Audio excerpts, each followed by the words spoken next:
for clicking on this behind-the-scenes making-of for the short film 272616 PSYC.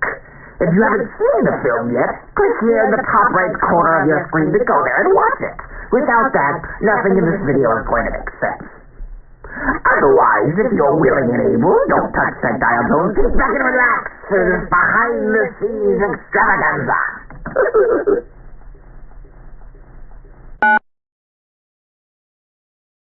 Any calls? You have no messages. Odd. Better check the outgoing.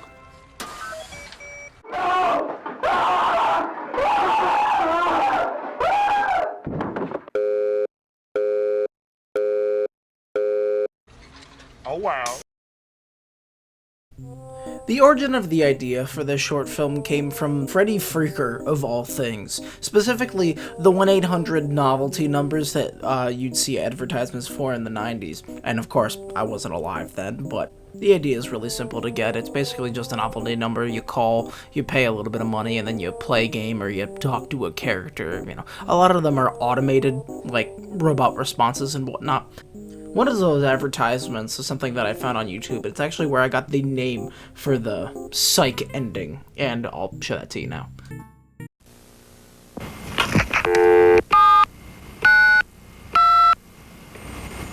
Hello, is this 1976 PSYC?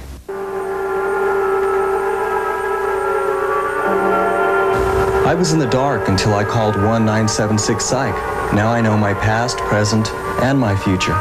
You can too. Call 1976 PSYC.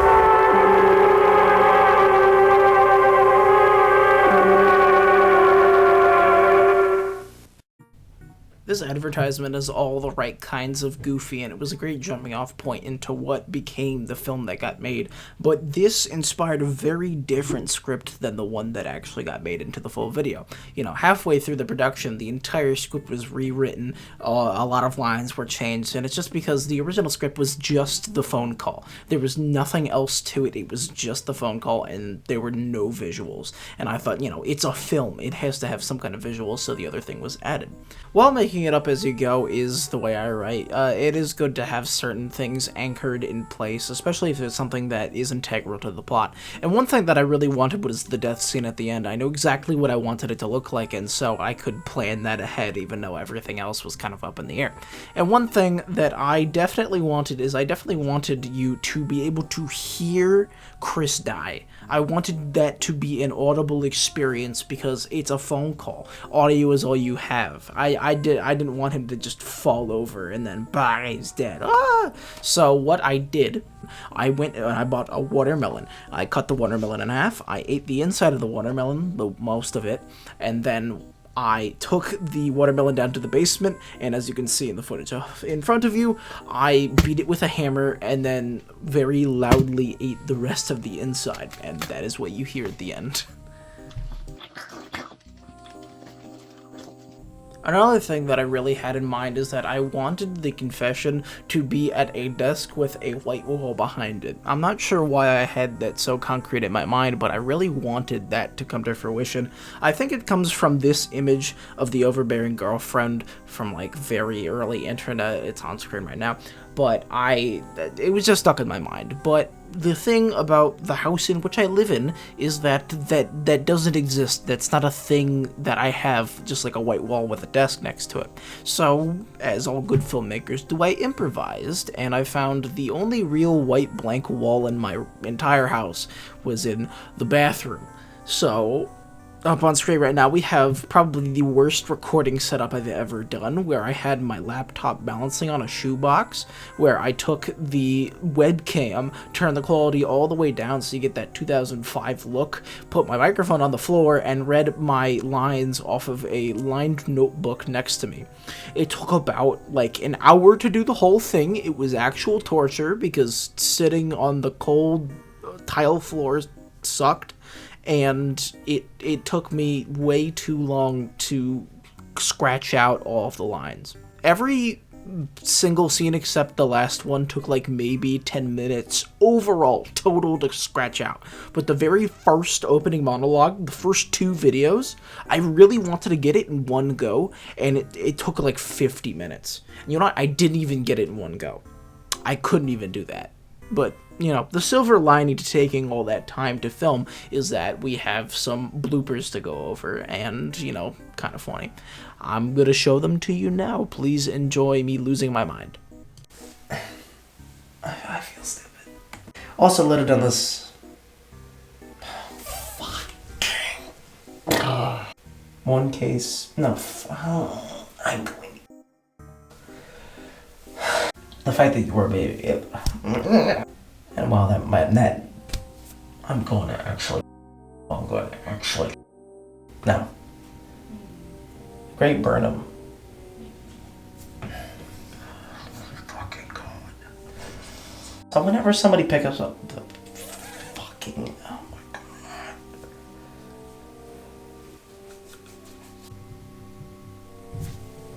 Oh, I went way too edgy. I bet you get a... Oh my God.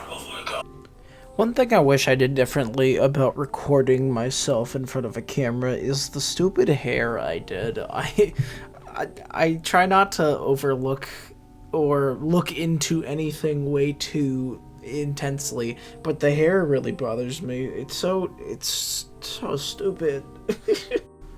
One thing that didn't end up getting made that was written completely sketched out and was from the start supposed to be there but just didn't end up coming true was an advertisement for the phone number. Originally they were supposed to be Freddy Freaker or the thing that I showed before. There was supposed to be an ad in that style, but the only thing is, like, there was no model for what the Great Burnham were to look like. Because I know what he looks like, but there's just no real-world equivalent to that, and I didn't want to ruin the horror by giving the Great Burnham a face, but not one that was something that they would expect. If it looked too friendly, then it would take all of the enjoyment out of watching it, because you'd be like, oh hey, how the hell is this like silly little doll doing all these things, you know? So he ended up being faceless against my better judgment, but it turned out fine in the end. I think it works better that the Great Burnham doesn't really have a face.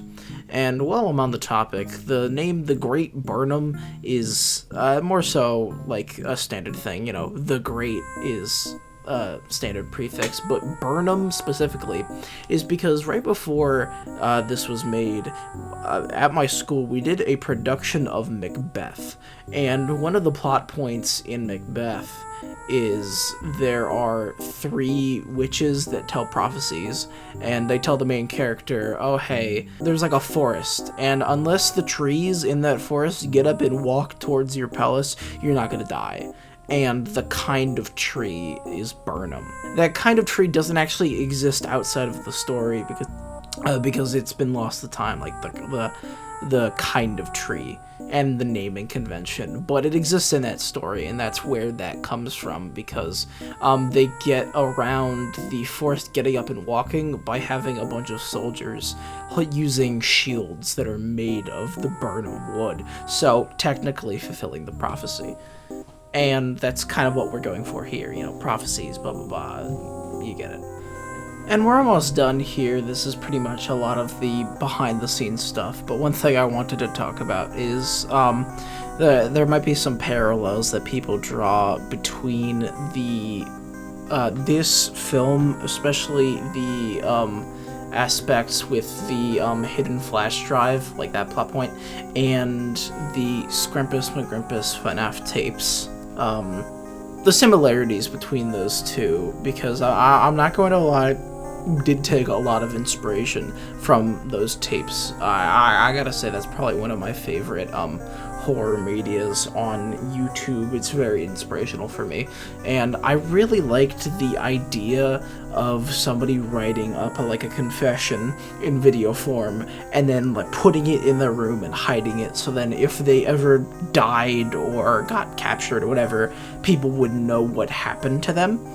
and I kind of stole that plot point and adapted it to my own thing. And if you really watch the two things side by side, I feel like a lot of the language between those two videos is similar, but I just took the plot point because I thought it was really interesting. But it's, you know, Five Nights at Freddy's in that video. It's like, I feel like that would have been so good if it wasn't Five Nights at Freddy's related, but it was. And so this is just me trying to make amends for it in my head, you know, but the point is I'm not trying to plagiarize. If you watch those two and you see that they're similar, yes, that's intentional. They're very similar because I took that plot point because it was interesting. And anyway, Scrippers McGrimpus is a terrible person, so I don't really care. Bite me, whatever, I plagiarized. One last thing I wanted to talk about before I end this video is whether you consider this video to be analog horror or not, because I know analog horror has a very loose definition, and it's not just analog recording as it was when it first started, but I just labeled it as such against my better judgment because I've had several people come up to me and describe what I made as analog horror. Friends and people I've shown it to, whatnot.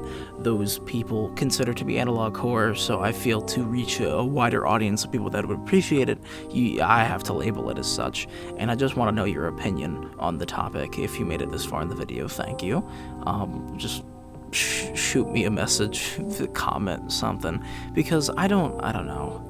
I don't know what the best way to categorize this stuff is, and I don't know, it's important to me that I'm not, like, misleading some people, because there is a group of people that feel like they get misled if the analog horror isn't analog, but I don't know, what's the general consensus? That's what I'm asking here. And here we are now at the end of the video with the very small few of you that actually made it all the way to the end. I congratulate you for making this far, because I'm sure I'm going to look at the analytics after this video comes out and see that not even 5% of the people that clicked on the video made it this far. So thank you for doing so. I gotta do the obligatory YouTuber things, like, subscribe, comment, do whatever, just any way to show support towards what I'm doing so I can do it more often, do it better, and hopefully make a career out of it. But, you know, we'll get there when we get there. Yes, thank you. I don't know what to say. I don't know, bye, I guess, bye.